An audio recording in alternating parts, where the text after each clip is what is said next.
السلام علیکم ورحمۃ اللہ وبرکاتہ، نحمدہ ونصلی علی رسولہ الکریم، اما بعد فاعوذ باللہ من الشیطان الرجیم، بسم اللہ الرحمن الرحیم، رب اشرح لی صدری ویسر لی امری واحلل عقدۃ من لسانی یفقہوا قولی۔ الم تر الی الذین، کیا نہیں تم نے دیکھا ان لوگوں کی طرف؟ کس سے خطاب ہے؟ نبی صلی اللہ علیہ وسلم سے اور کسی بھی مخاطب سے جو بھی یہ سن رہا ہو یا پڑھ رہا ہو، کہ کیا تم نے دیکھا نہیں الی الذین، ان لوگوں کی طرف۔ کون لوگ؟ اوتو، جو دیے گئے۔ کس نے دیا؟ اللہ نے۔ اور کیا دیے گئے؟ نصیباً، ایک حصہ، من الکتابی، کتاب میں سے، یعنی جنہیں کتاب کا ایک حصہ دیا گیا تھا۔ اور کتاب سے مراد تورات اور انجیل ہے یہاں پر، اور پھر لوگوں سے مراد یہود و نصارہ، اہل کتاب۔ لیکن یہاں اشارہ ہے یہود کی طرف۔ کیوں؟ کتاب دونوں کو ملی، اور جب اہل کتاب سے مراد یہود و نصارہ دونوں ہوتے ہیں تو پھر صرف یہود کی بات کیوں ہو رہی ہے؟ کیونکہ مدینہ میں براہ راست واسطہ کن سے تھا آپ کا؟ یہود سے تھا۔ یشترون الضلالۃ، وہ کیا کرتے ہیں؟ گمراہی خرید لیتے ہیں، وہ گمراہی کے خریدار بنے ہوئے ہیں۔ وَيُرِيدُونَ، اور وہ چاہتے ہیں، ان تضلوا السبیل، کہ تم بھی گم کر دو راستہ۔ خود بھی گمراہی کے خریدار ہیں اور تمہارے لیے بھی کیا چاہتے ہیں؟ کہ تم بھی ہدایت کا راستہ چھوڑ دو۔ اب آپ دیکھیے کہ یہاں پر یشترون کا لفظ کیوں استعمال ہوا ہے؟ خریدتے ہیں، تو خریدنے میں کس چیز کی سینس پائی جاتی ہے؟ نہیں، اگر دیکھا جائے تو لٹرلی گمراہی کہیں سے خریدی تھوڑی جاتی ہے کہ کوئی بھٹک رہا ہے تو میں بھی خرید لوں پیسے دے کے۔ اس لفظ کا استعمال کیوں کیا گیا ہے؟ میرا یہ سوال ہے کہ یہ لفظ کیا معنی دیتا ہے؟ چلیے سوچئے ذرا کہ آپ کون سی چیز خریدتے ہیں جس کی آپ کے دل میں طلب ہوتی ہے؟ یعنی مراد اس سے یہ کہ یہ گمراہی کے طلبگار ہیں، یعنی جس چیز کو آپ پسند کرتے ہیں اسی کو خریدتے ہیں نا، یا جس کے آپ طلبگار ہوتے ہیں۔ تو قرآن کا ایک ایک لفظ جو ہے نا یہ غور کے قابل ہے، اور اس کے اندر گہرے معنی پائے جاتے ہیں۔ یہ گمراہی کے خریدار بنے ہوئے ہیں، یعنی گمراہی کے کیا ہیں؟ طلبگار ہیں، اور پھر اس کے لیے سب کچھ قربان کرنے کو بھی تیار ہیں، کیونکہ جب آپ کوئی سودا کرتے ہیں تو آپ کو تو کچھ خرچ کرنا پڑتا ہے، مال دینا پڑتا ہے۔ اور ویسے بھی شراء میں کیا کانسیپٹ پایا جاتا ہے؟ ایک چیز کے بدلے دوسری لینا۔ تو کیا دے کے کیا لیتے ہیں؟ کس چیز سے خریدتے ہیں؟ خریدنے کے لیے کچھ پیسہ یا کچھ چیز بھی دینی پڑتی ہے نا، ہدایت کے بدلے۔ کہاں پڑھ چکے ہیں یہ بات پیچھے؟ سورۃ البقرہ میں۔ کیا؟ اولئک الذین اشتروا الضلالۃ بالہدی، ان لوگوں نے ہدایت دے کر گمراہی خریدی ہے، ٹھیک ہے۔ فما ربحت تجارتہم، اس عمل کو تجارت بتایا گیا۔ یہ تجارت ایک ایکٹیویٹی ہے نا، تو یہ ان کی ایک ایکٹیویٹی ہے۔ اور اس کے ساتھ کیا چاہتے ہیں؟ کہ تم بھی رستہ کھو دو، تم بھی رستے کو گم کر دو۔ کون سا رستہ؟ اسلام کا راستہ، اللہ کی طرف جانے والا راستہ، یعنی تم بھی بھٹکو۔ کہ کیوں ایسا چاہتے ہیں؟ کیونکہ وہ خود بھٹکے ہوئے ہیں، اس لیے وہ چاہتے ہیں کہ کوئی بھی ہدایت پر نہ ہو۔ پیچھے بھی آپ پڑھ چکے نا، جو بخل کرتے ہیں اور لوگوں کو بھی بخل کا حکم دیتے ہیں۔ وہ کیوں حکم دیتے ہیں؟ تاکہ ان کا اپنا بخل چھپا رہے۔ اور یہ جو مضمون ہے اہل کتاب کا، یہ چاہنا کہ مسلمان بھی بھٹکیں، یہ آپ نے سورۃ البقرہ میں بھی پڑھا، وَدَّ كَثِيرٌ مِّنْ أَهْلِ الْكِتَابِ لَوْ يَرُدُّونَكُمْ مِّن بَعْدِ إِيمَانِكُمْ كُفَّارًا حَسَدًا مِّنْ عِنْدِ أَنفُسِهِمْ۔ اس کے پیچھے ایک وجہ حسد بھی ہے۔ مِّن بَعْدِ مَا تَبَيَّنَ لَهُمُ الْحَقُّ، اس کے باوجود کہ ان پر حق واضح ہو چکا ہے۔ حق جاننے کے بعد وہ نہ خود حق قبول کرتے ہیں اور نہ یہ پسند کرتے ہیں کہ تم حق پر چلو۔ یہ سورۃ البقرہ آیت 109 تھی۔ پھر سورۃ آل عمران آیت 69 ہے، وَدَّت طَائِفَةٌ مِّنْ أَهْلِ الْكِتَابِ لَوْ يُضِلُّونَكُمْ، اہل کتاب کا ایک گروہ کیا چاہتا ہے؟ کہ تم کو بھٹکا دیں۔ وَمَا يُضِلُّونَ إِلَّا أَنفُسَهُمْ، اور نہیں وہ بھٹکاتے مگر اپنے آپ کو، یعنی ان کی کوششیں انہی پر الٹتی ہیں۔ وَمَا يَشْعُرُونَ، اور وہ شعور بھی نہیں رکھتے۔ کہ وہ کسی کو جو بھٹکا رہے ہیں دراصل خود بھٹک رہے ہیں. ایک اور جگہ پر آتا ہے وَدُّوا لَوْ تَكْفُرُونَ كَمَا كَفَرُوا، وہ کیا چاہتے ہیں؟ تم بھی کفر کرو جیسے انہوں نے کفر کیا ہوا ہے. بات یہ ہے کہ اللہ تعالیٰ نے جتنے بھی انبیاء بھیجے ہیں وہ اپنی اپنی قوم کے پاس ہدایت کا پیغام لے کر آئے ہیں، ان کی اصلاح کا پروگرام لے کر آئے ہیں. اور ہر نبی اور ہر الہامی کتاب کا مقصد کیا ہوتا ہے؟ لوگوں کی رہنمائی کرنا، لوگوں کو ہدایت دینا، لوگوں کو سیدھا رستہ دکھانا. لیکن جب کوئی قوم زوال کا شکار ہوتی ہے، کتاب الہی کو بھول جاتی ہے، تو وہ کیا کرتی ہے؟ پھر گمراہی کی خریدار بن جاتی. پھر جب وہ اس میں اور آگے بڑھتے ہیں تو پھر کیا ہوتا ہے؟ دوسروں کو بھی گمراہ کرنے لگتے ہیں. ایک ہوتا ہے خود گمراہ ہونا اور ایک ہوتا ہے دوسروں کو گمراہ کرنا. کون سا زیادہ شدید ہے؟ دوسروں کو گمراہ کرنا، یعنی خود بھی بھٹکتے ہیں اور دوسروں کو بھی بھٹکاتے ہیں. تو یہ کس کی مشابہت ہے؟ آپ نے فرمایا تھا نا کہ جو کسی قوم کی مشابہت کرے گا وہ انہی میں سے ہوگا. جب ہم یہ حدیث پڑھتے ہیں نا کہ کسی قوم کی مشابہت، تو ہم سمجھتے ہیں شاید کوئی خاص قسم کا لباس پہننا یا خاص قسم کے بال بنانا، جبکہ اصل مشابہت اعمال کی مشابہت ہے، عقائد میں مشابہت اختیار کرنا یا عبادات میں کرنا. تو یہاں پر آپ دیکھیں کہ یہ ایسی اقوام کی مشابہت ہے. پھر اسی طرح آپ دیکھیے کہ یہاں پر یہ بات بھی پتہ چلتی ہے کہ ایسے لوگوں کے نظریات، افکار اور تعلیمات سے محتاط رہنے کی ضرورت ہے کہ جو اس بات کا دعویٰ کرتے ہیں کہ وہ کتاب کے عالم ہیں، لیکن حقیقت میں ان کا عمل کیا ہے؟ نہ خود کتاب پر عمل کر رہے ہیں اور نہ ہی دوسروں کو چاہتے ہیں کہ وہ عمل کریں. جیسا کہ آپ کو میں ہمیشہ بتاتی ہوں کہ ہر آیت کا ایک خاص کانٹیکسٹ ہوتا ہے. مدینہ میں آیت نازل ہوئی، خاص گروہ کے بارے میں نازل ہوئی، لیکن اس کے بعد جو شخص بھی یہ کرے، کوئی بھی ہو جو ایسا کرے، اس سے محتاط رہنے کی ضرورت ہے. کون سے عمل سے محتاط رہنے کی ضرورت ہے؟ کس عمل کے بارے میں کہا جا رہا ہے کہ ذرا دھیان سے بچ کے رہنا؟ کوئی علم والا جو یہ دعویٰ کرے کہ میں نے تو بہت قرآن پڑھا ہوا ہے، بہت تفسیریں پڑھی ہوئی ہیں، یعنی کہ بہت سے ایسے لوگ جو انٹلیکچوئلزم کے نام پر کیا کرتے ہیں؟ لوگوں کو بھٹکاتے ہیں.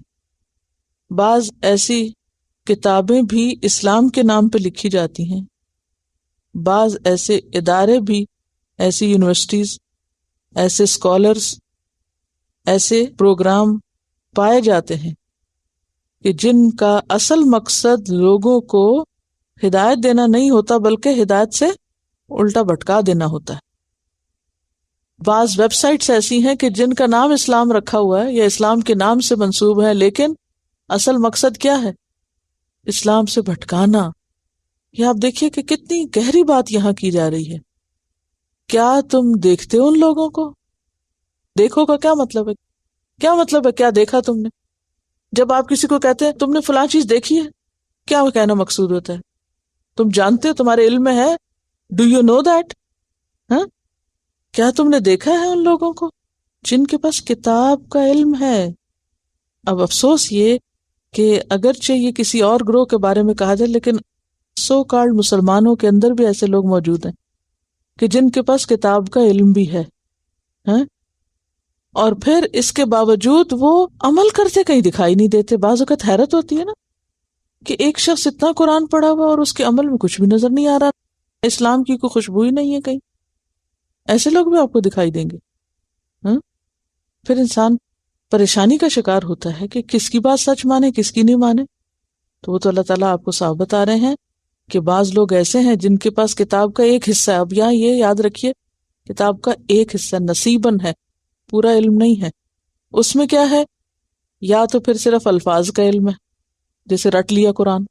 کئی حافظ قرآن ایسے ہوتے ہیں تو پورا قرآن رٹے ہوئے ہوتے ہیں، تراویح بھی پڑھا لیتے ہیں، لیکن عمل بالکل الٹ، ہر چیز قرآن کے خلاف.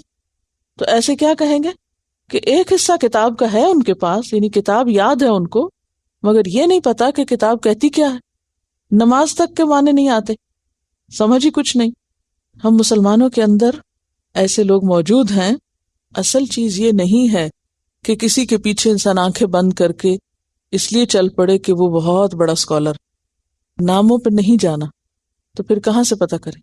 سب سے بڑا کرائیٹیریا یہ کہ جو کوئی شخص کسی چیز کے لیے کہہ رہا ہے وہ خود کر بھی رہا ہے۔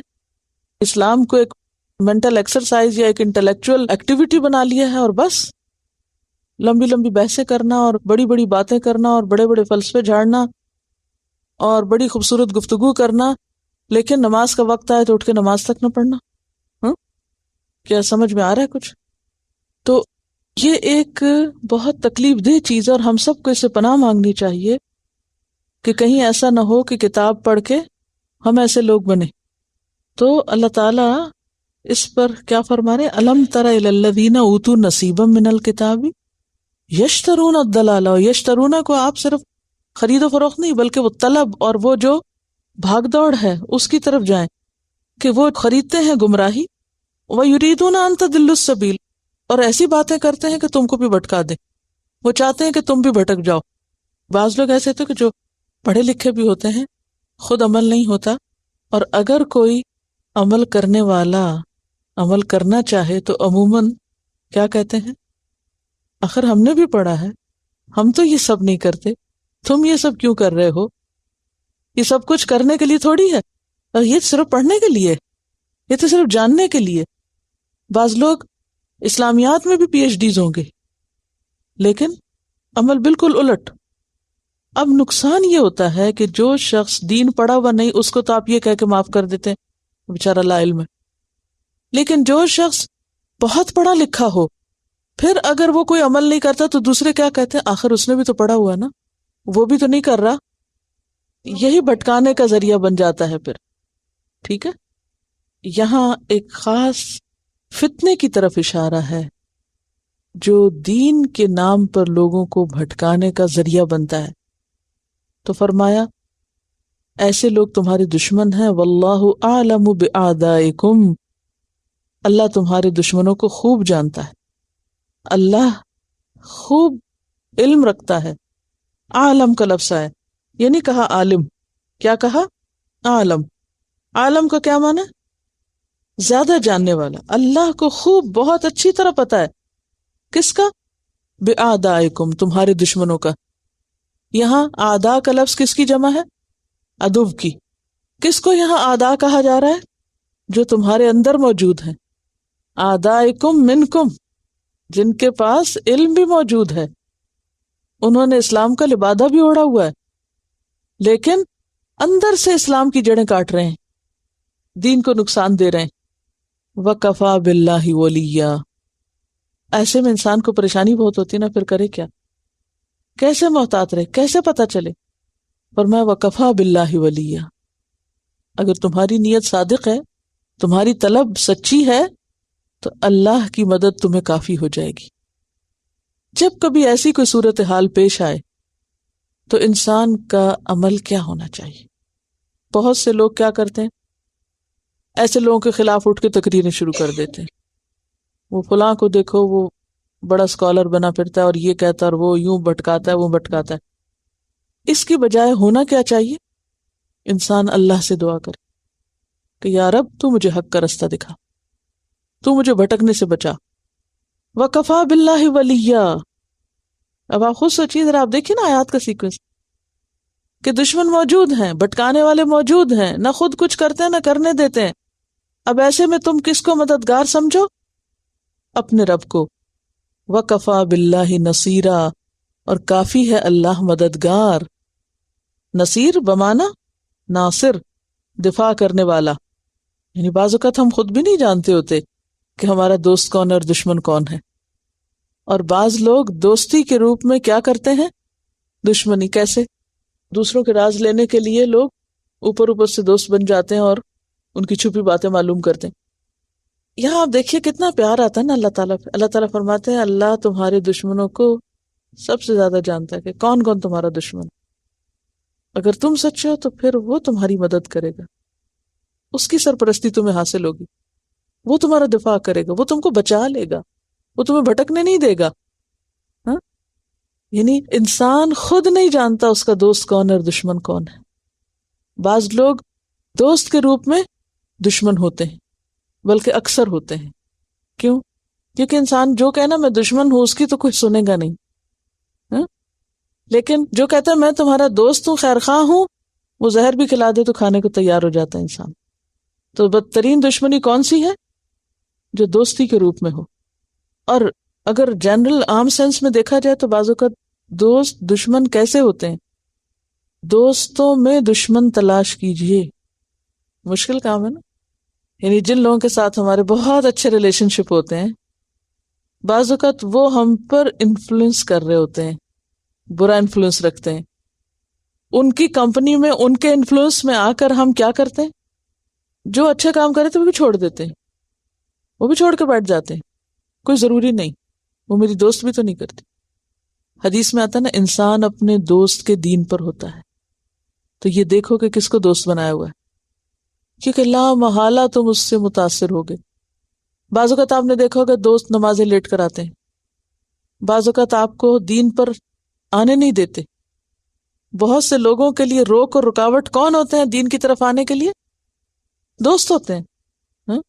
بہت اچھے دوست بھی ہوتے ہیں، وہ تو سب سے بہترین نعمت ہے کہ اگر کسی کو اچھا دوست مل جائے.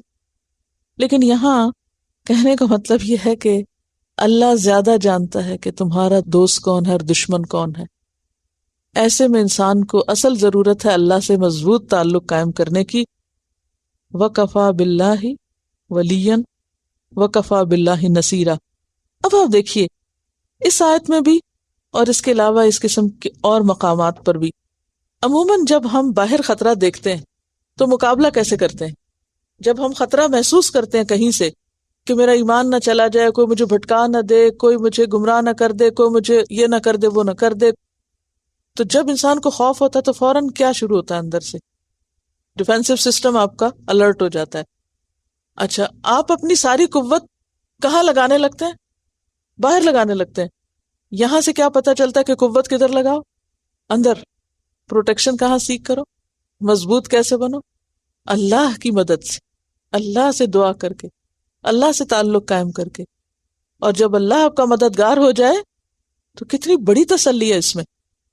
یعنی آپ دیکھیے کہ اگر کسی کو اپنی آخرت کی فکر ہو تو ان سب چیزوں کی بہت فکر ہوتی ہے کہ میں بھٹکوں نہ اور کوئی مجھے بھٹکائے نہ اور میں سیدھے رستے پہ چلوں اور ہدایت پر قائم رہوں. تو انسان پھر خوف بھی کھانے لگتا ہے. اکثر لوگوں کو میں نے کہتے یا سنتے دیکھا ہے، پلیز ہمارے لیے دعا کریں، ہم اس رستے پہ آ تو گئے ہیں، ہم پھسلیں نہ، ہم پلٹے نہ، ہم کہیں بھٹک نہ جائیں. کہتے ہیں نا، سوچتے ہیں نا. ہاں؟ تو اس کا حل کیا ہے؟ کفا باللہ ولیہ وکفا باللہ نصیرا. اپنی ایک خاص ڈائری بھی بنائیں آپ کہ جس میں چھوٹی چھوٹی آیتیں، چھوٹے چھوٹے قرآن کے لفظ جو ڈائریکٹ آپ کو رہنمائی دیں ان کو لکھ لیا کریں. مثلا خلق الانسان ضعیفا، چھوٹی سی بات ہے. کفا باللہ ولیہ، کبھی کھول کے اپنی ڈائری پڑھیں گے سارے خوف ختم ہو جائیں گے. کفا باللہ ولیہ، ڈرنے کی کیا ضرورت ہے. کفا باللہ نصیرا، اللہ مدد کے لیے کافی ہے. مجھے اللہ کے ساتھ سچا ہونے کی ضرورت ہے، مجھے اپنی اصلاح کی ضرورت ہے، میں ایسے کام کروں کہ مجھے اللہ کی مدد نصیب ہو. پھر فرمایا من الذین ہادو، ان لوگوں میں سے جو یہودی بن گئے. کب بنے تھے؟ جب انہوں نے کہا تھا انا ہدنا الیک. اور من یہاں پر تبعیضیہ ہے، یعنی بعض کے معنوں میں. یہود میں سے بعض لوگ، ٹھیک ہے، سب ایسے نہیں، یہ اللہ تعالیٰ کا عدل ہے. آپ دیکھیے ذرا، یہود میں سے بعض لوگ ایسے ہیں یحرفون الکلم، ان کا کام کیا ہے؟ کلام میں تحریف کرنا. یحرفون، پھیر دیتے ہیں، تحریف کر دیتے ہیں. کس میں؟ الکلم، کلام میں. کلم کیا چیز ہے؟ کلمہ کی جمع کلم. وہ کلام کو پھیر دیتے ہیں. کہاں سے؟ عن مواضعہ، اس کی جگہوں سے، اس کی اصل جگہ سے. بات کو اس کے اصل کانٹیکسٹ سے، موضوع سے ہٹا دیتے ہیں، پھیر دیتے ہیں، کچھ کا کچھ کر دیتے ہیں. بات کچھ اور ہوتی ہے اور اس کو کچھ اور بنا دیتے ہیں. تو یاد رکھیے کہ تحریف دو طرح کی ہوتی ہے، ایک ہوتی ہے لفظی اور ایک ہوتی ہے معنوی. لفظی تحریف کی کوئی مثال دیں؟ حتتن، ٹھیک ہے نا، یعنی لفظ بدل دیتے ہیں. مثلاً وہ آیت ہے نا کلم اللہ موسیٰ تکلیما، کلام کیا اللہ نے موسیٰ علیہ السلام سے جیسے کلام کیا جاتا ہے. تو اگر اس کو کوئی یوں پڑھ دے کلم اللہ موسیٰ تکلیما، موسیٰ نے اللہ سے کلام کیا جیسے کلام کیا جاتا ہے، تو موسیٰ نے تو نہیں کیا تھا، اللہ تعالیٰ نے ابتدا کی تھی نا، اللہ نے کلام کیا تھا. تو اب زبر اور پیش بدلی ہے صرف، تو بات بالکل الٹ ہو گئی. یعنی بات کیا کہی گئی تھی، انہوں نے پیش کو زبر بنا کے کچھ اور کر دیا. اچھا، اسی طرح ایک تحریف ہوتی ہے مانوی، معنی بدل دینا. مثلا قرآن کی تفسیر کچھ سے کچھ کر دینا، معنی کچھ اور بنا دینا، بات کو کچھ سے کچھ کر دینا. اور کچھ دونوں ہی ہوتے ہیں، معنی اور لفظ دونوں میں تحریف ہوتی ہے. تو من الذین ہادو، اور یہ یہود جو ہیں ہر طرح کی تحریف کرتے ہیں. ان لوگوں میں سے جو یہودی ہوئے وہ کلام کو پھیر دیتے ہیں اس کے اصل جگہ سے. وَيَقُولُونَ، اور وہ کہتے ہیں. کہاں کہتے ہیں، کیسے کہتے ہیں؟ لوگوں سے بھی کہتے ہیں، دل میں بھی کہتے ہیں، منہ پہ بھی کہتے ہیں. کیا؟ سمعنا وعصینا، ہم نے سنا اور ہم نہ مانیں گے. اور کیا کہتے ہیں؟ واسمع، سنو. کس کو کہتے ہیں؟ نبی صلی اللہ علیہ وسلم. جیسے ہم کہتے ہیں نا لسن، غیر مسمعن، نہ سنوائے جاؤ، بد دعا ہے. نعوذ باللہ کیا کہتے تھے؟ خدا تم کو بہرا کرے، تمہیں نہ سنوائے. غیر مسمعن، نہ سنوائے جاؤ، بہرے ہو جاؤ، کبھی نہ سنو. اونچا کہتے تھے اسمع، اور دل میں کہتے تھے غیر مسمعن. ورائنا، اور رائنا کہتے ہیں. کیسے کہتے تھے؟ رائنا یا معنی کے اعتبار سے. یہ سب کیسے کرتے تھے؟ لیم بألسنتہم، زبان موڑ کے. لین کا لفظ لویہ سے، لام واو یہ سے، سر یا زبان کو موڑنا، خم دینا. زبان موڑ کے، خم دے کے، دبا کے ایسی باتیں بولتے ہیں. وطعناً فی الدین، اور دین میں عیب ڈھونڈنے کے لیے، دین کے اندر تانے دینے کے لیے. دین میں تان کیسے ہوگی؟ کیونکہ نبی صلی اللہ علیہ وسلم پر اگر کوئی تان کرتا ہے تو وہ دراصل کس پہ کرتا ہے؟ دین پہ کرتا ہے، کیونکہ آپ دین لانے والے ہیں. ٹھیک ہے نا؟ تو تان ان کا کیا مطلب ہوتا ہے؟ عیب لگانا. دین پر عیب لگانے کے لیے، دین پر تان کے لیے. ولو انہم، اور اگر وہ قالو کہتے سمعنا، سنا ہم نے، واطعنا، اور اطاعت کی ہم نے، واسمع، اور سنو، وانظرنا، اور نظر کرو ہماری طرف، رائنا کی بجائے، لکان خیر لہم، البتہ ان کے لیے بہتر ہوتا، یعنی آخرت میں، واقوم، اور زیادہ درست ہوتا، یعنی دنیا میں. ولیکن، لیکن، لعنہم اللہ، لعنت کی ان پر اللہ نے، بکفرہم، ان کے کفر کی وجہ سے. یہاں کفر کس کو کہا جا رہا ہے؟ یحرفون الکلم کو اور لیم بألسنتہم کو. فلا یؤمنون، تو نہ وہ ایمان لائیں گے، الا قلیلا، مگر بہت تھوڑا، یعنی ایمانا قلیلا. اور دوسرا معنی کیا کیا گیا ہے کہ ان میں سے بہت تھوڑے ایمان لائیں گے. لیکن یہاں زیادہ بہتر کیا ہے کہ بہت کم ایمان لائیں گے، ایمان کے نہیں دیں گے مگر بہت تھوڑا. تو بہت تھوڑا ایمان کا مطلب ہی کہ مطلوب ایمان نہیں، لہذا وہ نہ ماننے والوں میں شامل ہو گئے، کیونکہ جب تک ایک سرٹن لیول نہ ہو ایمان کا، وہ ایکسیپٹیبل نہیں. اب آپ دیکھیے کہ اگر کوئی شخص ایسی حرکت کرے کہ الفاظ کو یا الفاظ کے معنی کو پھیر کے کہیں سے کہیں لے جائے اور ایسی ایسی تعویلیں کرے اللہ کی کتاب میں، تو آپ دیکھیے کہ بعض لوگ قرآن یا دین کی باتوں کو اس طرح موڑ توڑ کے بیان کرتے ہیں کہ وہ بالکل آؤٹ آف کانٹیکسٹ ہو جاتی. مثال پیچھے جو آیت گزر چکی ہے، یا ایھا الذین آمنوا لا تقربوا الصلاۃ، اگر یہاں کو فل سٹاپ لگا دے اور کہے کہ میں آپ کو بتاتا ہوں قرآن میں لکھا ہوا ہے نماز نہ پڑھو، پڑھو تو کیا قریب بھی نہ پٹکو اس کو. اب وہ کیا کر رہا ہے؟ آؤٹ آف کانٹیکسٹ بات کر رہا ہے، آدھی بات کی اس نے، پوری نہیں کی. تو کوئی بھی ایسا عمل کرنا کہ جس سے بات الٹ ہو جائے، مفہوم کچھ سے کچھ بن جائے، یہ انتہا درجے کی خیانت بھی ہے اور بددیانتی بھی ہے اور بد اخلاقی بھی ہے. اور یہ کس کا عمل ہے؟ یہود کا. اور جو مسلمانوں میں سے ایسا کرے وہ کس کی مشابہت کر رہا ہے؟ یہود کی مشابہت کر رہا ہے. ہاں؟ تو کلام اللہ کی ایسی تعویل کرنا، ایسی تفسیر کرنا، اصل میں تفسیر وہ ہوتی ہے جو دلیل کے ساتھ ہو. یعنی قرآن کی وضاحت اگر آپ دلیل کے ساتھ کریں، جیسے میں نے کہا کہ تیمم کرو، ہاتھ تو ہاتھ کی دلیل کیا ہے؟ وہ چور والی آیت. تو یہ کیا ہے؟ اس کو تفسیر کہتے ہیں. ہاں؟ لیکن تعویل کیا ہے؟ کہ جس کے اوپر کوئی دلیل نہ ہو، محض آپ کے خیالات ہوں اپنے، یا اپنی کوئی سوچیں ہوں، اپنی خواہشات ہوں، اور ان کو آپ الفاظ میں رد و بدل کر کے کچھ سے کچھ معنی بنا دیں، یا آپ جہاں چاہیں روک دیں، لا تقربوا الصلاۃ پہ روک دیں، اور چاہیں تو پھر آگے پورا پڑھیں. ٹھیک ہے. ایک اور یہاں بڑی اہم بات پتہ چلتی ہے کہ یہ کس کا قول ہے؟ سمعنا و عصینا. یہ کیا قول ہے؟ سمعنا و عصینا. ہمیں پتہ ہے پر کرنا کوئی نہیں ہم نے. یہ بہت خطرناک بات ہے. کتنی ہی باتیں ہمیں پتہ ہیں لیکن ہم زبان سے نہیں بھی کہتے تو دل میں کیا سوچتے ہیں؟ بہت مشکل، ہم نے نہیں کرنا، ہم نے کرنا ہی نہیں. بعض اوقات کسی کہتے ہیں نماز پڑھو تو وہ کیا کہتے ہیں؟ پتہ ہے ہمیں، سن لیا، کہتے ہیں نا سن لیا، اور عمل سے کر کے نہیں دیتے. تو کیا کہا پھر انہوں نے؟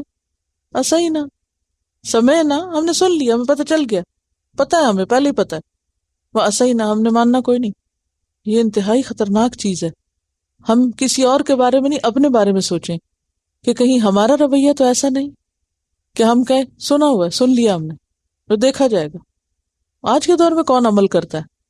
یہ ہو ہی نہیں سکتا، یہ پاسبل نہیں، یہ نہیں کر سکتے، یہ بہت مشکل ہے. تو ہمیں کیا کہنا ہے؟ دیکھیے ایک بات یاد رکھیے، اللہ نے جو کچھ نازل کیا نا وہ سب وہ ہے جو ہو سکتا ہے. اللہ نے بندوں کے اوپر ایسی کوئی چیز نہیں اتاری کہ جو وہ کر نہ سکیں. اور پھر اسی دنیا میں ایسے لوگ موجود ہوتے ہیں جو کیا کرتے ہیں؟ کرتے بھی ہیں، کرتے بھی ہیں. جب کوئی کرنا چاہتا ہے تو اس کے لیے سب سے پہلے کیا چیز ہوتی ہے؟ پہلا سٹیپ نیت اور پکا ارادہ کہ کر کے چھوڑوں گی. آپ دیکھیں کئی لوگ غلط کاموں پہ اتنے پکے ارادے کرتے ہیں، وہ کہتے ہیں میں ثابت کروں گی. کیسے کیسے دعوے کرتے ہیں، فلاں کو بسنے نہیں دوں گی، فلاں کو یہ کر دوں گی، فلاں کو وہ کر دوں گی. حالانکہ بظاہر وہ چیزیں ناممکن بھی نظر آتی ہیں، لیکن وہ ایسے پکے ارادے کرتے ہیں کہ وہ کر جاتے ہیں. غلط سے غلط کام لوگ کر جاتے ہیں. تو اگر غلط سے غلط کام کیا جا سکتا ہے تو اسی طرح اچھا سے اچھا کام بھی کیا جا سکتا ہے. تو یہ جو کہنا ہے سمعنا و عصینا، چاہے منہ سے بول کے، اسی لیے میں نے آپ سے کہلوایا تھا یقولون کیسے کہتے ہیں، تو اس میں کبھی زبان سے بول کے کہتے ہیں، کبھی دل میں کہتے ہیں، کبھی دوستوں کی محفل میں کہتے ہیں، کبھی کسی کو غصے میں آ کے کہتے ہیں سمعنا و عصینا، سن لیا، ہم نے کوئی نہیں ماننا، ہم سے نہیں ہوتا. کبھی عمل سے. اور یہ جو ہے وسمع غیر مسمعن، یہ جو کلمہ ہے وسمع، سنو، یہ نخوت جس کو کہتے ہیں نا، بڑی رونت کا کلمہ ہے، تکبر کا کلمہ ہے. کیسے؟ لسن، سنو. یہ بڑا چھوٹے کو کہتا ہے، چھوٹا بڑے کو نہیں کہتا. آپ اپنے والد کو نہیں کہہ سکتے. تو اس سے کیا پتہ چلتا ہے کہ ان کے دلوں کے اندر ایسا تکبر تھا کہ یہ، آپ کو ویسے ہی معلوم ہے کہ امیوں کو، امی کون تھے؟ عرب کے لوگ. ان کو کیا سمجھتے تھے؟ جاہل لوگ ہیں، ان پڑھ لوگ ہیں، کوئی اہمیت نہیں. جیسے آج کل بھی کچھ لوگ بہت پڑھ لکھ جائیں تو وہ جو کم پڑھے لکھے ہوتے ان کو کیا سمجھتے؟ حقیر سمجھتے، کہتے ان کو کچھ پتہ نہیں. اچھا، تو ان کے یہ رویے کیوں تھے ایسے آپ صلی اللہ علیہ وسلم کے ساتھ اور آپ کے ساتھیوں کے ساتھ؟ کیونکہ یہ سمجھتے کہ یہ عربز ہیں، امی ہیں، اور ہم بہت پڑھے لکھے. تو اگر کوئی شخص پڑھے لکھے ہونے کے زوم میں آ کر کسی دوسرے کی تحقیر کرتا ہے، جو کہ عام طور پہ لوگوں کی عادت بن جاتی ہے، اگر 2 حرف اسلام کے پڑھ لیے، قرآن کے پڑھ لیے، تو ان کے اندر پرائیڈ اور ایسی نخوت سی آ جاتی ہے کہ وہ ہر دوسرے کو کیا سمجھ لگتا ہے؟ تو فلاں جاہل، فلاں گمراہ، فلاں کافر، فلاں فلاں، ہر ایک کو کچھ سے کچھ کہنا شروع کر دیتے ہیں. یہ بھی پسندیدہ نہیں ہے کہ نہیں، کسی کو عیب لگانا اور کسی کو حقیر سمجھنا مسلمان کو زیب نہیں دیتا. اچھا بعض لوگوں کی عادت پتہ کیا ہوتی ہے، وہ کسی دوسرے کی بڑائی قبول نہیں کرتے ہوتے. کبھی واسطہ پڑا؟ وہ کسی دوسرے کی بڑائی قبول نہیں کرتے، خواہ آپ ان سے عمر میں بڑے ہیں یا کسی مرتبے میں بڑے ہیں یا کسی بھی لحاظ سے. وہ آپ سے ایسے پیش آئیں گے، آپ کو ایسے خطاب کریں گے گویا آپ ان کے بچے ہیں. ہوتے ہیں ایسے لوگ. ایکچولی یہ باتیں میں کیوں اس طرح کی کرتی ہوں، مجھے معلوم ہے میں تفسیر سے ذرا دور چلی جاتی ہوں، لیکن اصل میں یہ چیزیں ہمارے جو اخلاق ہیں ان کی خرابی کا باعث ہیں. کسی کو اوئے کہہ کے پکارنا، کسی کو آوازیں دینا، یا کسی کو لیٹ ڈاؤن کرنا، یا کسی کو گرانا یا لیگ پولنگ کرنا، یا اس کی عزت رسوا کرنا سامنے یا پیچھے، یہ مسلمان کو زیب نہیں. یہ مشابہت ہے کسی اور قوم سے جس کو قرآن کھول کے رکھ رہا ہے. اور پھر دین میں تانا، تانن فی الدین. دین میں تانے کیا ہوتے ہیں؟ یا تو کسی شخص کو نمازی کے تانے دینا، یا پھر دین میں عیب نکالنا. دین میں عیب نکالنا، مثلا حجاب کے اوپر یا کسی بھی چیز پر دین کے کسی حکم کا مذاق اڑانا یا عیب لگانا، یا یہ کہنا ایسے ہی کہتے ہیں دین میں ہر مسئلے کا حل ہے. کوئی ہر مسئلے کا حل نہیں. تو کسی بھی قسم کا دین میں تانا جو ہے یہ ناپسندیدہ ہے. اور آپ دیکھیے کہ اختتام کس بات سے ہو رہا ہے نا، وَلَٰكِن لَعَنَهُمُ اللَّهُ بِكُفْرِهِمْ. یہ سب باتیں کفر کی باتیں. نبی صلی اللہ علیہ وسلم کا مذاق اڑانا اور یہ کہنا میں نے سن لیا میں نے کوئی نہیں ماننا. یہ نہیں ماننا کیا ہے؟ کلمہ کفر ہے. کیونکہ کفر کئی قسم کا ہوتا ہے نا، قولی اور فعلی. جو شخص کفر اختیار کرتا ہے، دین کا مذاق اڑاتا ہے، پیغمبر کا مذاق اڑاتا ہے، تانے دیتا ہے اور الفاظ میں ہیر پھیر کرتا ہے، ایسا شخص اللہ کی رحمت سے دور ہو جاتا ہے. وَلَٰكِن لَعَنَهُمُ اللَّهُ بِكُفْرِهِمْ. اس کا نتیجہ کیا نکلتا ہے؟ آیت کے اندر جواب موجود ہے. کیا نتیجہ نکلتا ہے ایسی لعنت کا؟ فَلَا يُؤْمِنُونَ إِلَّا قَلِيلًا. ایمان کم ہو جاتا ہے، ایمان ختم ہو جاتا ہے. جس پر لعنت ہو جائے اسے حق نظر نہیں آتا. کیا ہے؟ جس پر لعنت ہو جائے اسے حق نظر نہیں آتا، وہ پھر ایمان نہیں لاتا. فَلَا يُؤْمِنُونَ إِلَّا قَلِيلًا. اس سے یہ بات بھی پتہ چلتی ہے نا کہ انسان کے اپنے گناہ ہی کیا بن جاتے ہیں؟ رکاوٹ. کس چیز میں؟ حق کی طرف جانے میں. بالکل. یا ایھا الذین اوتوا الکتاب، اے لوگو جو کتاب دیے گئے ہو، اے کتاب والو. کون سی کتاب؟ تورات و انجیل. تو لوگ کون ہیں پھر؟ یہود و نصارہ. آمنو، ایمان لے آؤ. کتنی کھلی دعوت ہے ایمان. اے کتاب والو ایمان لے آؤ. کس چیز پر؟ بما نزلنا، جو ہم نے نازل کی ہے، یعنی اللہ نے نازل کی ہے. کیا نازل کیا ہے؟ قرآن مجید نازل کیا ہے. نزلنا، نا سے مراد کون ہے؟ ہم سے مراد یہاں اللہ تعالیٰ. جو اللہ تعالیٰ نے نازل کیا ہے. کیا ہے وہ قرآن؟ مصدقاً، تصدیق کرنے والا ہے. کس چیز کی؟ لما، واسطے اس کے جو. یہاں ما بمانا الذی ہے، یعنی وہ جو معکم تمہارے پاس ہے. کیا ہے تمہارے پاس؟ تورات اور انجیل. من قبل، اس سے پہلے ان نطمسا، کہ ہم مٹا دیں، بگاڑ دیں. طمس ہوتا ہے مٹانا. کس کو مٹا دیں؟ وجوہن، چہرے کو. تو چہرہ مٹانا کیا ہوگا؟ چہرے پہ کیا کیا چیزیں ہیں؟ ناک، آنکھ، منہ، کان. تو اگر یہ مٹا دی جائیں تو چہرہ کیا رہے؟ آگے پیچھے سے برابر ہو جائے.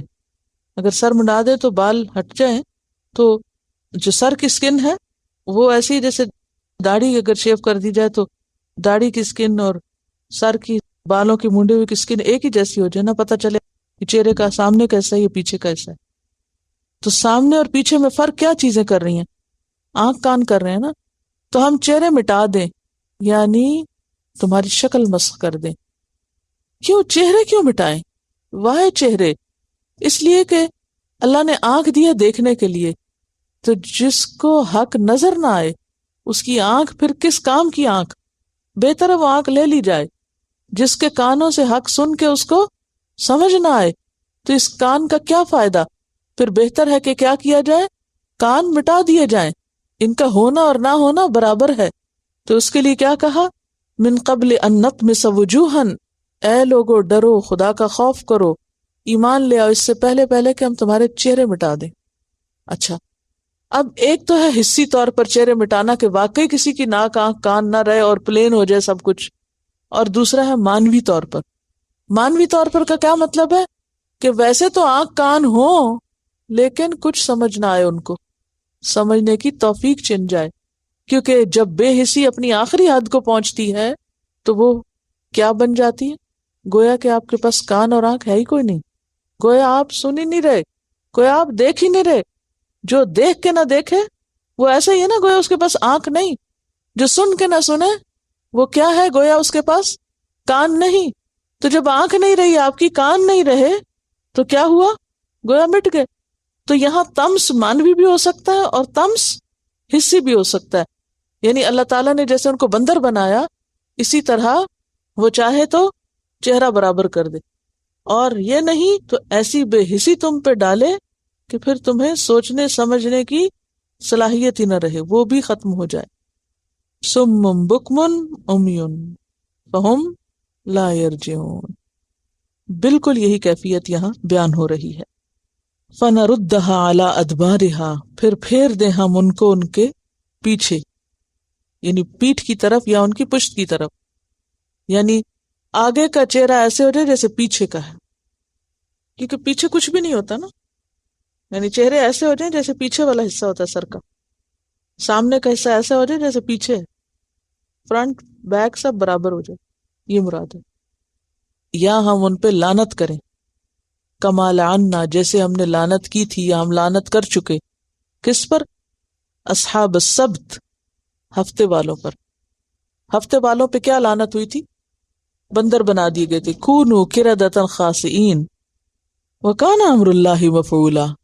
اور اللہ کے لیے کام کچھ مشکل نہیں کہ واقعی فزیکلی کسی کے چہرے کو ایسا کر دے، اور ہے حکم اللہ کا، ہو چکا، مفعول جو کام کیا جا چکا، یعنی اللہ کا یہ فیصلہ پورا ہو کے رہے گا.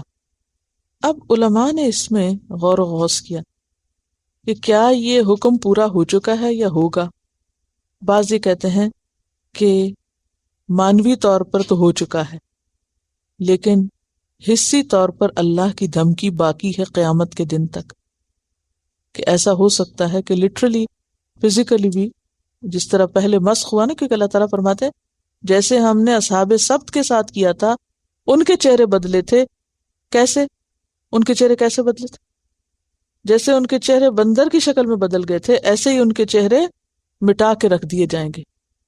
یعنی فزیکلی ایسا ہوگا، یعنی دھمکی ہے. اور اللہ نے فیصلہ کر لیا، اللہ فیصلہ کر چکا. کان امر اللہ مفعولا. اگر تو مانوی اعتبار سے ہے تو مطلب یہ کہ وہ دیکھیں گے بھی تو کچھ حق نہیں پہچانیں گے، سنیں گے بھی تو کچھ نہیں سمجھیں گے. انتہا درجے کی بے حسی کی طرف اشارہ ہے کہ ان سے سوچنے سمجھنے کی، حق کو قبول کرنے کی صلاحیت پوری طرح چھن جائے گی. کبھی آپ کے ذہن میں بھی سوال اٹھتا ہوگا نا کہ کیا چیز ہے اتنی کھلی کھلی نشانیوں کے ہوتے ہوئے لوگوں کو نظر کچھ نہیں آتا، اندھے بہرے بن گئے. جب انسان اللہ کے ساتھ سچا نہیں ہوتا تو اللہ تعالیٰ اس کے اندر توفیق ہدایت چھین لیتا ہے، اور اس کو یہاں طمس سے تشبیہ دی جا رہی. ہو سکتا ہے کہ قیامت سے پہلے پہلے کسی وقت پریکٹیکلی یہ ہو بھی، دوبارہ اسی طرح ہو جائے جیسے سبت والوں کے ساتھ ہوا تھا. پریکٹیکلی بھی ہو سکتا ہے، جیسے سورۃ یاسین میں آتا نا، وَلَوْ نَشَاءُ لَطَمَسْنَا عَلَىٰ أَعْيُنِهِمْ، ہم چاہیں تو ان کی آنکھیں مٹا کے رکھ دیں. یعنی اتنی سخت دھمکی ہے یہ، اتنی سخت دھمکی کہ لوگوں ہوش میں آؤ، ایمان لے آؤ، مان جاؤ کہ جو پیغمبر کو دیا یہ سچ ہے، ورنہ تمہاری خیر نہیں، تمہارے چہرے بگاڑ کے رکھ دیے جائیں گے. یہ بالکل ایسے ہی ہے نا جیسے کبھی آپ نے اگر بہت سخت بات کی اپنے بچوں کو کہ تم باز آ جاؤ ورنہ میں مار مار کے تمہارا حلیہ بگاڑ دیں. کہتے ہیں نا حلیہ بگاڑ دیں. ذرا اس کو اس طرح پڑھے، اے وہ لوگوں جو کتاب دیے گئے ہو، مان جاؤ اس چیز کو جو ہم نے اپنے پیغمبر پہ نازل کی ہے. آمنوا بما نزلنا، اور کیوں نہیں مانتے، اس میں کیا مشکل ہے، مصدقا لما معکم، مان جاؤ ورنہ کیا ہوگا، تمہارا حلیہ بگاڑ کے رکھ دیں گے. من قبل ان نطمس وجوہا فنردها علی ادبارها، پھر تم آگے نہیں دیکھ سکو گے، پیچھے ہی دیکھو گے، یا یہ کہ جیسے پیچھے ہے ویسے ہی تم آگے ہو جاؤ گے۔ او نلعنہم کما لعنا اصحاب السبت، اور یہ تو پہلے ہو چکا اصحاب السبت کے ساتھ، ویسا ہی دوبارہ ہو سکتا ہے۔ وکان امر اللہ مفعولا، اور اللہ تعالیٰ کا فیصلہ ہو چکا ہے کہ جو ایسا کرے گا اس کے ساتھ ہوگا۔ ان اللہ، بے شک اللہ تعالیٰ، لا یغفر، نہیں بخشے گا۔ یغفر کا لفظ کس سے نکلا ہے؟ غفرہ سے۔ غفرہ کا کیا معنی ہوتا ہے؟ سترہ، ڈھانپنا۔ مغفر کس کو کہتے ہیں؟ ہیلمٹ، ڈھانپ دینا، معاف کر دینا، تجاوز کرنا، غلطی کو چھپا دینا۔ بے شک اللہ نہیں بخشے گا، ان یشرک بہ، کہ شرک کیا جائے اس کے ساتھ، کیونکہ شرک سب سے بڑا گناہ ہے، تو یہ گناہ نہیں معاف ہوگا۔ اور شرک میں اللہ کی ذات میں شرک، اس کی صفات میں، اس کی ربوبیت میں، اور اس کی الوہیت میں۔ ذات میں شرک کیا ہوتا ہے؟ میں نے شرک کی آپ کو ڈیفینیشن بتائی تھی۔ شرک کیا؟ غیر اللہ کو اللہ کے برابر کرنا، یہ شرک ہوتا ہے۔ کس کس چیز میں برابر؟ خواہ تو اس کی ذات میں ہو، یا اس کی صفات میں ہو، یا اس کی عبادت میں ہو، یا اس کی ربوبیت میں کہ اللہ کے سوا مجھے اور بھی کوئی رزق دیتا ہے، تو یہ ساری چیزیں کیا ہیں؟ شرک۔ مثلا اللہ کے سوا کسی کے آگے سجدہ کرنا، کسی سے دعا مانگنا، شرک۔ اسی طرح اللہ کے سوا کسی کو اپنے نفع نقصان کا مالک سمجھنا، شرک۔ اسی طرح اللہ تعالیٰ کی ذات میں، یعنی کسی پیغمبر کو یا کسی اور کو شریک کر دینا، یا اس کی صفات میں کہ جو وہ کر سکتا ہے کوئی اور بھی کر سکتا ہے، تو یہ سب کچھ کیا ہے؟ شرک۔ اللہ اس کو نہیں بخشے گا۔ وَيَغْفِرُ مَا دُونَ ذَلِكَ، اور اس کے سوا بخش دے گا۔ ما دونہ کا کیا مطلب ہوتا ہے؟ اس کے علاوہ عام طور پر، لیکن دونا کا ترجمہ عربی میں ایک اور بھی کیا جاتا ہے، اس سے کم۔ اگر ہم کہنا اس کے سوا تو پھر تو کفر بھی ہے، نفاق بھی ہے نا کہ نہیں؟ آپ کو میری بات سمجھ آئی؟ ما دونا کے دو معنی، ما سوا اور کم، ٹھیک ہے؟ اگر ہم اس کا معنی یہ کریں اس کے علاوہ، جو کہ عام محاورتاً لفظی ترجمے بھی ہم یہی کرتے ہیں، اس کے علاوہ، اور وہ مفہوم ذہن میں سمجھ لیتے ہیں، تو اس کے علاوہ میں شرک کے علاوہ اور کیا کیا ہے دنیا میں؟ کفر، نفاق۔ اس کا مطلب یہ ہے کہ پھر کفر معاف کر دے گا، منافقت معاف کر دے گا، یہ نہیں ہے اس کا معنی۔ تو ما دونا کا معنی اس سے کم، یعنی شرک، کفر، نفاق سے کم درجے کی جو چیزیں ہیں ان کو معاف کر دے گا، لیکن وعدہ نہیں ہے۔ کہاں سے پتہ چلتا ہے کہ وعدہ نہیں؟ لمن یشاء، اس کی مرضی ہے۔ اور ایک بات آپ ہمیشہ کے لیے یاد رکھیں، جو کبھی نہ بھولیں، کہ جہاں اس کی مشیت کی بات ہوتی ہے وہاں حکمت کا لفظ نہ بھولیں۔ مشیت پلس حکمت، اس کی مشیت کے ساتھ حکمت ہے، یا اس کی مشیت کس پہ مبنی ہے؟ حکمت پہ۔ یعنی وہ نہیں چاہتا تو اس کی وجہ کیا ہے؟ وہ جانتا ہے کہ کیوں نہیں اس کو یہ چیز دی جائے، کیوں نہیں کسی کو کوئی چیز دی جائے۔ تو مشیت حکمت کے ساتھ ہے، اللہ تعالیٰ کے فیصلے اندھا دھند نہیں ہیں، ٹھیک ہے؟ وَيَغْفِرُ مَا دُونَ ذَلِكَ لِمَن يَشَاءُ، اس سے کمتر درجے کے جو گناہ ہیں وہ جس کے لیے چاہے معاف کر دے۔ کیسے؟ چاہے تو توبہ سے، چاہے سزا کے ساتھ، چاہے سزا کے بغیر، چاہے شفاعت سے، اور چاہے ان الحسنات یذہبن السیئات، انسان کی نیکیوں سے اس کی برائیوں کو دھو دے۔ تو کیا سمجھ میں آئے کہ شرک جو ہے جب تک اس سے توبہ نہ کی جائے معاف نہیں ہو سکتا۔ باقی گناہ جو ہیں وہ معاف ہو سکتے ہیں۔ کیسے؟ چھوٹے چھوٹے گناہوں کو تو نیکیاں خود بخود دھوتی رہتی ہیں، بعض گناہ توبہ سے معاف ہوتے، بعض کا کفارہ ہوتا ہے، بعض سزا کے بعد معاف ہوں گے، اور بعض سزا کے بغیر بھی معاف ہو سکتے۔ اور یہ کس کے ساتھ کیا ہوگا نہیں پتا۔ مثلاً اگر میں نے کوئی غلطی کی ہے تو مجھے مطمئن ہو کے نہیں بیٹھ جانا چاہیے کہ اللہ معاف کرنے والا ہے، کیا فکر کی ضرورت ہے؟ عام طور پر ہم کیا کرتے ہیں؟ غلطی کر کے کیا کہتے ہیں؟ اللہ معاف کرے گا۔ کیا کہا؟ یغفر لمن یشاء۔ تو آپ کے پاس ہے کوئی گارنٹی پر آپ آرام سے بیٹھ جائیں؟ نہیں۔ تو پھر کیا کرنا چاہیے؟ گناہوں سے بچنا بھی چاہیے، اور ہو جائیں تو توبہ استغفار کرنی چاہیے، اور کبھی بھی پھولنا نہیں چاہیے اپنی کسی نیکی پر۔ کبھی یہ نہیں سوچنا چاہیے کہ کوئی فرق نہیں پڑتا. وَمَن یشرک باللہ، اور پھر شرک پہ بات آ گئی، اور جو اللہ کے ساتھ شریک ٹھہرائے گا، فقد افترا اسما عظیما، تو اس نے بہت بڑا جھوٹ گھڑا. افطرا گھڑ لیا، اثمن گناہ، عظیمن بہت بڑا. تو افطرا جھوٹ کو بھی کہتے ہیں، یعنی اس نے بہت بڑا جھوٹ بولا، بہت بڑے گناہ کا ارتکاب کیا. ایک حدیث میں آتا ہے ایک صحابی نے آپ صلی اللہ علیہ وسلم سے پوچھا کہ سب سے بڑا گناہ کیا ہے؟ تو آپ صلی اللہ علیہ وسلم نے کیا فرمایا تھا؟ ان تجعل للہ ندا وہو خلقک، کہ تم اللہ کا کسی کو شریک بناؤ حالانکہ اللہ نے تم کو پیدا کیا. سورۃ النساء میں آتا ہے وَمَن یشرک باللہ فقد ضل ضلالا بعیدا، 116 آیت.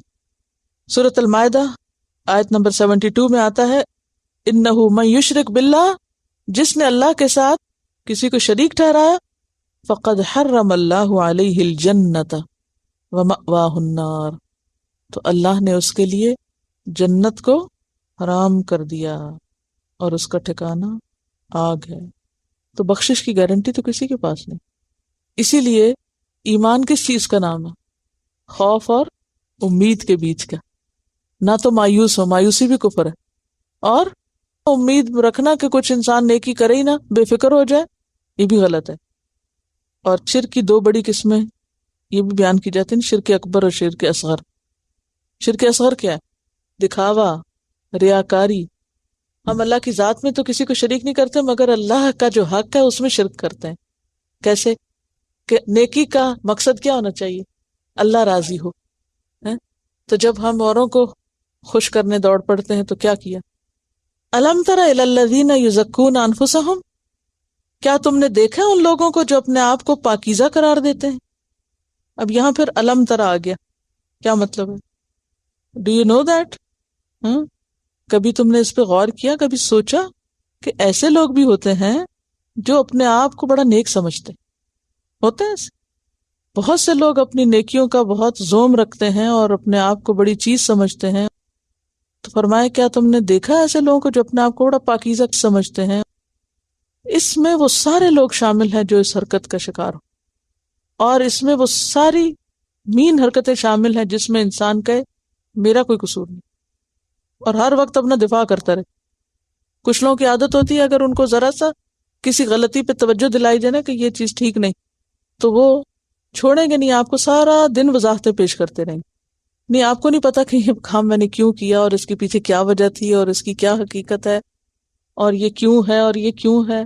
سکھ ہو جاتا ہے بندہ سن سن کے ایسی وضاحتیں. بھئی ٹھیک ہے، غلطی ہو گئی، I'm sorry, I'm wrong، خلاص قصہ ختم، اور اپنا معاملہ اللہ سے درست کرے. بندوں کے سامنے کیوں اتنی وضاحتیں پیش کرتے ہیں آپ؟ تو یہ عادت جو ہے یہ پسندیدہ عادت نہیں ہے. کون سی؟ اپنی صفائیاں دینے کی، وضاحتیں کرنے کی، ہر چیز کی ایکسپلینیشن دینے کی. سب کو سمجھ آئی ہے کہ نہیں؟ اگر نہیں آئی تو میں پھر سمجھاؤں گی. یزکی تزکیہ کیا ہوتا ہے؟ پاک کرنا، یعنی خود کو پاک قرار دیتے رہتے ہیں. مثلاً کسی کو آپ کے بارے میں کوئی مس انڈرسٹینڈنگ ہوگی کہ جی آپ مثلاً بہت بخیل ہیں، فار ایگزامپل کوئی آپ کے بارے میں غلط فہمی کا شکار ہو گیا، تو اب آپ کیا کریں گے؟ چھوڑیں گے نہیں اس کو. آپ ڈائریکٹلی انڈائریکٹلی لکھ کے کسی نہ کسی طرح یا بول کے یا عمل سے کیا ثابت کریں گے؟ یہ جو تم سمجھتے ہو میں وہ نہیں. انسانوں کے سامنے کب تک سچے ہوں گے آپ؟ کتنے سچے ہو سکتے ہیں؟ اور انسانوں کے سامنے سچا ہو بھی جائیں، کیا دے دیں گے انسان ہمیں؟ کچھ نہیں کوئی دے سکتا. کفا باللہ ولیہ کفا باللہ نصیرا. اگر کوئی آپ کے بارے میں غلط فہمی کا شکار ہے تو ضروری حد تک اگر کوئی بہت ہی وہ آپ سے پوچھ رہا ہو وضاحت تو بتا دیں، نہیں تو اپنے عمل سے ثابت کریں کہ آپ یہ نہیں ہیں. زبان سے بار بار صفائیاں پیش کرنا اپنے بارے میں ناپسندیدہ حرکت ہے. اللہ کا خوف نہیں ہے نا. یعنی کسی کو ذرا سی بھی ہمارے بارے میں کوئی غلط فہمی ہو جائے، کوئی مس انڈرسٹینڈنگ ہو جائے، کوئی ہمیں پتہ چلے کہ ہماری شان یا قدر و قیمت گھٹنے لگی ہے یہاں، یا ہم کسی کی نظروں میں گرنے لگے ہیں، یا کوئی ہمارے بارے میں غلط سوچ سکتا ہے، تو ہم فوراً سب چھوڑ کر پوری قوت کس پہ لگا دیں گے؟ اپنی صفائیاں پیش کرنے میں. یہاں اس چیز سے روکا جا رہا ہے. الم تر الی الذین یزکون انفسہم، کیا تم نے دیکھا نہیں ان لوگوں کو کہ جو اپنا تزکیہ بتاتے رہتے ہیں، اپنے آپ کو پاک قرار دیتے ہیں، نیک قرار دیتے ہیں. اور یہ بھی دراصل یہود کی بہت عادت تھی. وہ کیا کہتے تھے؟ قالوا لن يدخل الجنۃ الا من کان ھودا او نصارا، کوئی جنت میں نہیں جا سکتا مگر جو یہودی اور نصارہ کہتے تھے، جو نصرانی.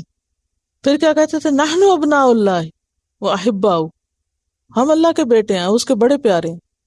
اسی طرح اپنے بارے میں کہنا میں بہت نیک انسان ہوں، میں بہت متقی اور پرہیزگار ہوں. اتنے کھلے لفظوں میں تو کوئی نہیں کہتا، لیکن بعض لوگ اپنی نیکیوں کا چرچا اتنا کرتے ہیں کہ اس سے کیا پتہ چلتا ہے کہ سارا مطلوب و مقصود کیا ہے. ہاں؟ لوگوں پر روب جھاڑنا، لوگوں کو امپریس کرنا، لوگوں پہ ثابت کرنا کہ ہم بڑی چیز ہیں. جس کو یہ شوق لگ جاتا ہے نا کہ میرا مقام کوئی اللہ کی نظر میں ہو، میں اللہ کا محبوب بن جاؤں، اس کو بھول جاتا ہے کہ پھر وہ لوگوں کی نظر میں بہت بڑا بنے.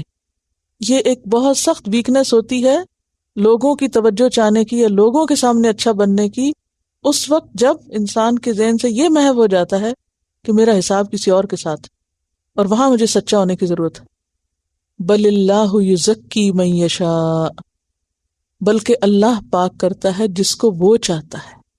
کوئی انسان کسی کو پاک نہیں کر سکتا، نہ خود کو کوئی پاک کہہ سکتا ہے. کوئی نہیں کہہ سکتا کہ میرے اندر کوئی غلطی نہیں، میرے اندر کوئی خرابی نہیں. ایک ہوتا ہے کوئی زبان سے بول کے کہتا ہے، اور بعض لوگ زبان سے بول کے نہیں بھی کہتے تو اپنے تئیں اپنے اندر یہ سمجھتے ضرور ہیں کہ میرے میں کوئی غلطی نہیں، میں بہت اچھا ہوں. دو کردار ہیں. ایک وہ کردار ہے جو اللہ سے ڈرتا ہے اور اس کی ساری نظر اپنی غلطیوں پر، انٹروورٹ، اس کو اپنے عیب دکھائی دیتے ہیں اور وہ اللہ کے سامنے سچا ہونے کی کوشش میں. دوسرا شخص ساری اس کی فکر کیا ہے؟ لوگوں کی نظر میں اچھا بننے کی، اور ظاہریت پر ہے ساری توجہ کہ میرے بظاہر عمل میں کوئی ایسی چیز نہ ہو کہ لوگ میرے بارے میں اس طرح کی غلط فہمی میں مبتلا ہوں. کیا ہوتا ہے جب وہ لوگوں کے بیچ میں ہوتا ہے پھر تو بڑے اچھے کام کرتا ہے، اور جب لوگوں سے چھپا ہوا ہوتا ہے تو پھر شیطان سے بھی بدترین کام. تو جو سچا انسان ہوتا ہے اس کی توجہ اور اس کی ساری محنت کس پر ہوتی ہے؟ اللہ کو راضی کرنے پر اور مزید اچھا بننے پر. وہ اپنی زندگی کا آدھا دن یا اپنی عمر کا آدھا حصہ اس میں نہیں گنواتا کہ ثابت ہی کرتا رہے کہ میں بہت نیک ہوں. وَلَا يُظْلَمُونَ فَتِيلًا، اور وہ دھاگے برابر بھی ظلم نہ کیے جائیں گے. فتیل کہتے ہیں کھجور کی گٹلی کے پیچھے ہلکے سے چھلکے کو جو چپکا ہوا ہوتا ہے، اور نقیر کہتے ہیں اس کے پیچھے چھوٹا سا سوراخ سا ہوتا ہے. آپ اگر کھجور کھائیں تو ذرا سا توجہ فرمائیں، یہ آپ کا ہوم ورک یہ کرنا ہے. کھجور کھانے کے بعد اس چھلکے کو دیکھنا ہے جو گٹلی کے پیچھے ہے، اور اس سوراخ کو بھی. اصل میں عربوں کی زندگی میں کھجور بہت اہم تھی، تو ان کو انہی کی روزمرہ زندگی سے مثالیں دی گئیں. اچھا، وہ چھلکا اتنا باریک اور اتنا ہلکا ہوتا ہے کہ اگر دیکھیں تو اس کا کوئی وزن نہیں، ہاں؟ اور ایسے ہاتھ میں مسلا جائے اور کبھی کوئی توجہ بھی شاید نہ کرے. فرمایا قیامت کے دن اللہ تو کسی بندے پر اتنا بھی ظلم نہیں کرے گا. فکر کس بات کی ہے؟ اگر تم نے نیکیاں کر رکھی اور واقعی تم بڑے نیک ہو، پارسا ہو، تو پھر تو تم کو سب مل جائے گا. بندوں سے کیوں اجر چاہتے ہو؟ نقیر، قطمیر بھی ہوتا ہے. نقیر اور فتیل یہ سب گٹلی سے متعلق چیزیں ہیں. اب آپ دیکھیے کہ اس آیت سے یہ بھی پتہ چلتا ہے کہ اللہ جسے چاہے پاک کرے، اس کے درجے بڑھائے. اور سب سے اہم بات یہ کہ انسان کو ایسے تمام اعمال، رویوں، گفتگو سے بچنے کی ضرورت ہے جس میں پاکیزگی نفس کے دعوے ہوں. اس میں آپ دیکھیے ایک چھوٹی سی مثال، یعنی گفتگو میں سے کس طرح یا رویوں میں سے کس طرح آپ صلی اللہ علیہ وسلم نے اصلاح کی. حضرت ام سلمہ، جن کا میں نے آپ کو ہوم ورک دیا ہوا ہے کہ ان کے حالات پڑھی، ان کی ایک بیٹی تھی. کیا نام تھا ان کا؟ بیٹی کا نام زینب تھا. آپ کو معلوم ہے کہ جب حضرت ام سلمہ کی شادی ہوئی تھی حضور صلی اللہ علیہ وسلم سے، تو یہ 7 آئی تھیں. 4 بچے تھے حضرت ام سلمہ کے، جن میں ایک یہ بیٹی بھی تھی. یہ ربیبہ تھی، آپ کی نبی صلی اللہ علیہ وسلم کی ربیبہ تھی، یعنی ابو سلمہ کے بچے تھے یہ. تو یہ حضور کے گھر میں آ گئے بچے، یتیم بچے آپ کے گھر میں آ گئے. آپ ان کو پال رہے تھے. اب آپ دیکھیں کہ آپ نے پوچھا حضرت ام سلمہ کی بیٹی سے بھی تمہارا نام کیا ہے؟ تو اس نے کہا برہ. برہ کا مطلب ہوتا ہے نیک، نیک بیوی. تو آپ نے فرمایا لا تزکوا انفسکم، اپنے آپ کو نیک مت سمجھو.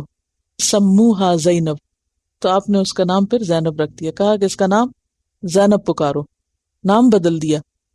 تو وہ نام بھی پسندیدہ نہیں جن سے کوئی فخر یا کوئی نیکی کی ایسی چیز پھوٹ رہی ہو. اور آپ صلی اللہ علیہ وسلم اپنے لیے دعا مانگتے تھے، کیا؟ اللہم آتی نفسی تقواہا وزکیہا انت خیر من زکاہا انت ولیہا و مولاہا. یا رب تو میرے نفس کو تقوی عطا کر، آتی نفسی تقواہا وزکیہا، اور تو میرے اندر کو پاک کر. کیونکہ بل اللہ یزکی من یشاء، جس کو اللہ چاہتا ہے پاک کرتا ہے، وہ کر سکتا ہے. لیکن جسے وہ چاہے تو وہ کس کے لیے چاہتا ہے؟ جس سے محبت کرتا ہے وہ. تو اس کے لیے دعا مانگنی چاہیے کہ یا رب تو ہمارے نفس کو علائشوں سے پاک کر. وَأَنْتَ خَيْرُ مَنْ زَكَّاهَا أَنْتَ وَلِيُّهَا وَمَوْلَاهَا، تو ہی اس نفس کا ولی اور مولا، تو ہی مددگار ہے. انسان کے اپنے بس میں کچھ نہیں. کیوں؟ خلق الانسان ضعیفا، انسان تو بڑا کمزور ہے. اور پھر آپ دیکھیے کہ ولا یظلمون فتیلا، اللہ ذرا برابر بھی ظلم نہیں کرتا، ظلم نہیں کرتا. حدیث میں آتا ہے، حدیث قدسی ہے، آپ نے پڑھی ہوگی. اللہ تعالیٰ کیا فرماتے کہ میں نے ظلم کو اپنے اوپر حرام قرار دیا ہے. انی حرمت الظلم علی نفسی، تو تم کیا کرو اے بندو، آپس میں ایک دوسرے پر ظلم نہ کرو، میں نے ظلم کو اپنے اوپر حرام کیا ہوا ہے.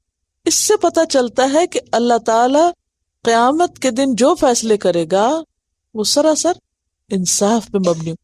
اللہ کسی پہ ظلم نہیں کرتا. ان اللہ لا یظلم مثقال ذرۃ، ذرے برابر بھی ظلم نہیں کرتا. اچھا اس سے کیا فیلنگ آتی ہے؟ میں جب یہ پڑھ رہی تھی ولا یظلمون فتیلا، ایسی اللہ سے محبت آتی ہے نا کہ اللہ ظلم نہیں کرتا. تو پھر ظالم کون ہے؟ انسان خود ہی اپنے اوپر. اگر اللہ کی ان ساری رحمتوں اور ہدایتوں کے باوجود کوئی بھٹکے اور جہنم میں جائے تو اللہ کا کوئی قصور نہیں. اللہ تعالیٰ ظلم کے ساتھ کسی کو وہاں نہیں پھینکے گا. یہ بندوں کے اپنے قصور ہیں جو ان کو ایسی جگہ پہنچاتے ہیں. تو اس سے کیا پتہ چلتا ہے؟ ہمیں بھی پھر کیا کرنا چاہیے؟ نہ اپنے اوپر کرنا چاہیے اور نہ دوسروں پہ کرنا چاہیے. هو اعلم بکم اذ انشأکم من الارض، جب تم مٹی میں ملے ہوئے تھے اور زمین سے وہ تم کو نکال رہا تھا. کیسے بولا؟ کہ ماں جو غذا کھاتی ہے وہ غذا بچے کو بننے میں مددگار ہوتی ہے. تو ہمارے جسم کا ایک بال یا کھال یہ کس مٹی سے نکل کے آ کے اس شکل میں بنی ہے؟ فرمایا وہ تمہیں اس وقت سے جانتا ہے جب وہ تمہیں مٹی سے نکال رہا تھا. وَإِذْ أَنْتُمْ أَجِنَّةٌ فِي بُطُونِ أُمَّهَاتِكُمْ، اور جب تم اپنے ماؤں کے پیٹوں میں جنین کی حالت میں تھے. جنین کیا ہوتا ہے؟ وہ چھپی ہوئی چیز جو رحم میں ہوتی ہے اور پھر بڑھتے بڑھتے وہ بچہ بنتی. فیٹس اس کو کہتے ہیں. یہ آیت تھی سورۃ النجم کی 32. جب تم ماؤں کے پیٹ میں کی شکل بھی نہیں تھی تمہاری، کوئی شکل بھی اور کان ناک آنکھ یہ بعد میں بنے، اس سے پہلے سے تمہیں جانتا ہے، اور اس سے بھی پیچھے سے جانتا ہے جب تم زمین میں ابھی چھپے ہوئے تھے. اور پھر اس کے فوراً بعد کیا فرمایا؟ فلا تزکوا انفسکم، یاد رکھو اپنی پاکیزگی نفس کے دعوے مت کرنا، وہ تمہیں بہت اچھی طرح جانتا ہے. یہ بالکل ایسے ہی نا کہ اگر کوئی شخص شیخیاں بگاڑ رہا ہو تو اسے دوسرا کہے کیا باتیں کر رہے ہو، میں تمہیں بہت اچھی طرح جانتا ہوں. وہ تب سے جانتا ہوں جب تم وہ فلاں اسکول میں پڑھتے تھے اور جب تم پیدا ہوئے تھے. جیسے آپ عام طور پر اپنے ماں باپ کے سامنے ایسے دعوے نہیں کر سکتے. کیوں؟ ماں باپ اگر کچھ حد تک ہمیں جانتے ہیں تو اللہ تو اس سے بھی پہلے کا ہمیں جانتا ہے. یعنی پیدا ہونے سے پہلے بچے کو ماں نہیں جانتی، اللہ تعالیٰ اس وقت بھی جانتا ہے، اور اس سے بھی پیچھے سے ساری ہسٹری پتہ ہے اللہ کو ہماری. کہتے ہیں نا عام طور پر تم کیا، تمہارے باپ دادا بھی ہم جانتے ہیں کہ کون تھے، تم آج بڑی چیز بنے ہوئے ہو. جو لوگ تکبر کرتے ہیں ناحق، تو اسی طرح انسان کو اللہ تعالیٰ فرماتے کہ تم اپنے آپ کو پاکیزہ مت کہو. تو خلاصہ یہی ہے کہ انسان اپنی حدود میں رہے اور عاجزی اختیار کرے. انظر دیکھو کیف یفترون علی اللہ الکذب، کس طرح گھڑتے ہیں اللہ پر جھوٹ. اچھا یہ اب تیسری قسم ہے، تیسری دفعہ آ رہا ہے نا، الم ترا اور پھر انظر دیکھو. اچھا جب یہ کہا جاتا ہے نا دیکھو، مثلا آپ کو کہا جائے دیکھو، تو بولنے والا یا کہنے والا کسی کو دکھا رہا ہوتا ہے نا، مثلا آپ دیکھو آپ دیکھو آپ دیکھو. تو یہاں کس کو کہا جا رہا ہے دیکھو. دیکھیے کہ جہاں بھی قرآن پاک میں الم ترا یا دیکھو آئے گا نا، وہ تین طرح کا ہوگا. یا اس سے مراد نبی صلی اللہ علیہ وسلم ہوں گے، خاص صرف آپ، خطاب صرف آپ سے. جیسے الم یجد کا یتیمن فآوا، اس سے مراد کوئی اور نہیں سوائے کس کے؟ نبی صلی اللہ علیہ وسلم کے. دوسرا کیا ہوتا ہے؟ عام خطاب ہے. کیا مطلب؟ لوگوں کے لیے کہا آپ سے جاتا ہے، لیکن مراد کون ہوتے ہیں؟ لوگ. مثال ایسی آیات جس میں کوئی وعید ہوتی ہے یا کوئی ایسی بات ہوتی ہے جو نبی صلی اللہ علیہ وسلم کی شان کے مطابق نہیں ہوتی، وہ بات کسی اور کی ہوتی ہے، لیکن خطاب آپ کو کیا جا رہا ہوتا ہے. آپ کو کہہ کے امت کو یا باقی لوگوں کو سنوانا مقصود ہوتا ہے.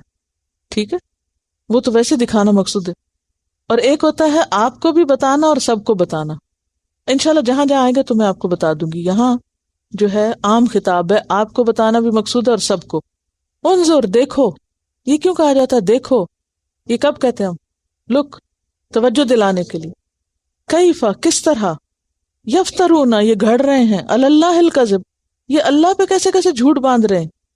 اور پھر آپ دیکھیے کہ دیکھنا ایک ہوتا ہے نظر سے دیکھنا اور دوسرا عقل اور بصیرت سے دیکھنا. یعنی دیکھو تو کیا مطلب؟ صرف نظر سے دیکھو، عقل اور بصیرت سے دیکھو کہ یہ کیسے جھوٹ باندھ رہے ہیں. کون سے جھوٹ؟ کس جھوٹ کی طرف اشارہ ہے؟ یہ جو پچھلی آیت میں اپنی غلطیوں کے باوجود خود کو بڑی چیز سمجھتے تھے، نحن ابناء اللہ، ہم اللہ کے بیٹے.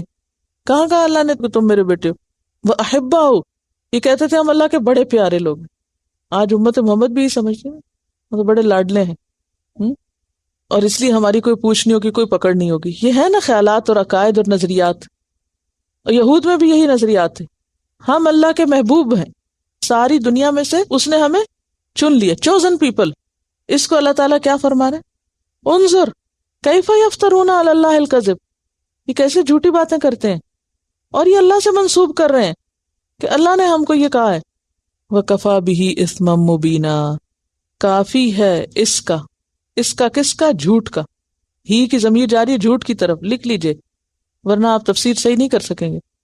کافی ہے اس بات کا، کافی ہے اس جھوٹ کا، کیا ہونا؟ اثما مبینہ، کھلا گناہ ہونا. اسم کس کو کہتے ہیں؟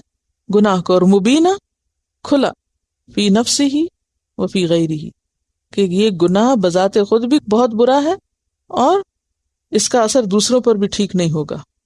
تو بات یہ ہے کہ یہود نے اپنے گروہ کے لیے، اپنی نسل کے لیے کیا مقرر کر رکھا تھا کہ ہم اللہ کے پیارے ہیں، لہٰذا ہماری تو نجات ہونی ہی ہونی ہے. ایسا کوئی بھی عقیدہ اگر قائم کرتا ہے نا، چونکہ ہم مسلمان ہیں تو ہماری نجات تو لازمی ہونی ہے. تو اس کو اللہ تعالیٰ کیا قرار دے رہے ہیں؟ جھوٹ. ٹھیک ہے.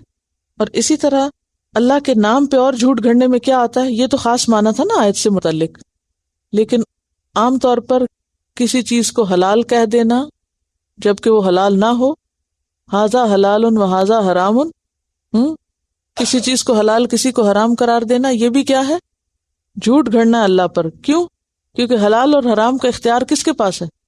اور بغیر علم کے اللہ کے بارے میں باتیں کرنا یہ بھی کھلا گناہ ہے. پھر اسی طرح کسی کو کافر کہہ دینا، کسی پہ کوئی فتویٰ لگا دینا، تو بغیر علم کے فتویٰ دینا کیا ہے؟ کھلا گناہ، جھوٹ. یعنی ایک بات پتہ نہیں اور آپ خود سے خود بولے چلے جا رہے ہیں. یہاں شرک کے اوپر وضاحت آ رہی، میں آگے بھی بات کروں گی. شرک کے اوپر ایک کیسٹ بھی موجود ہے، شرک کیا ہے. شرک کی وضاحت، یہ شرک کی تفصیل ہمیں معلوم ہونا بہت ضروری ہے. کیوں؟ اس لیے کہ شرک کا گناہ قابل معافی نہیں. باقی گناہ بڑے ہوں چھوٹے ہوں اللہ چاہے تو معاف کر سکتا ہے، اس میں معافی کی امید ہے، لیکن شرک میں نہیں. تو اس لیے چھوٹے سے چھوٹے عمل کو جو شرک میں آتا ہے اس کا پتہ ہونا بہت ضروری ہے. کہیں ایسا نہ ہو کہ انسان بھول میں شرک کر رہا ہو اور نہ توبہ کرے اور مر جائے اور مصیبت میں پڑ جائے. ٹھیک ہے.